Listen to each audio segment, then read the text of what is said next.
Au Nord Kivu, les FARDC, les forces armées congolaises, sont à la manœuvre et les combats continuent, s'il faut en croire ces images fournies par l'armée elle-même.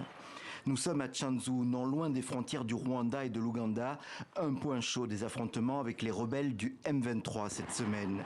Des combats qui se doublent d'une vive querelle avec le Rwanda, accusé une nouvelle fois par le Congo d'envoyer des soldats pour soutenir les rebelles.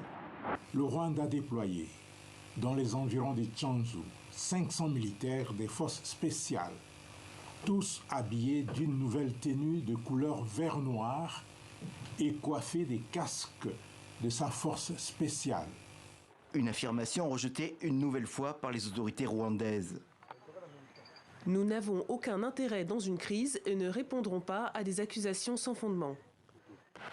Depuis avril, de violents combats opposent l'armée congolaise au groupe Mouvement du 23 mars, le M23, une ancienne rébellion Tutsi. Elle avait été défaite par l'armée congolaise en 2013, mais s'est reconstituée l'an dernier. Et ce sursaut de violence inquiète la communauté catholique qui prépare la visite du pape François, prévue du 2 au 5 juillet, avec une étape à Goma. L'évêque de Goma a annoncé que le pape désirait rencontrer des victimes des violences dans l'est du Congo. Mais certains catholiques craignent maintenant une annulation du voyage.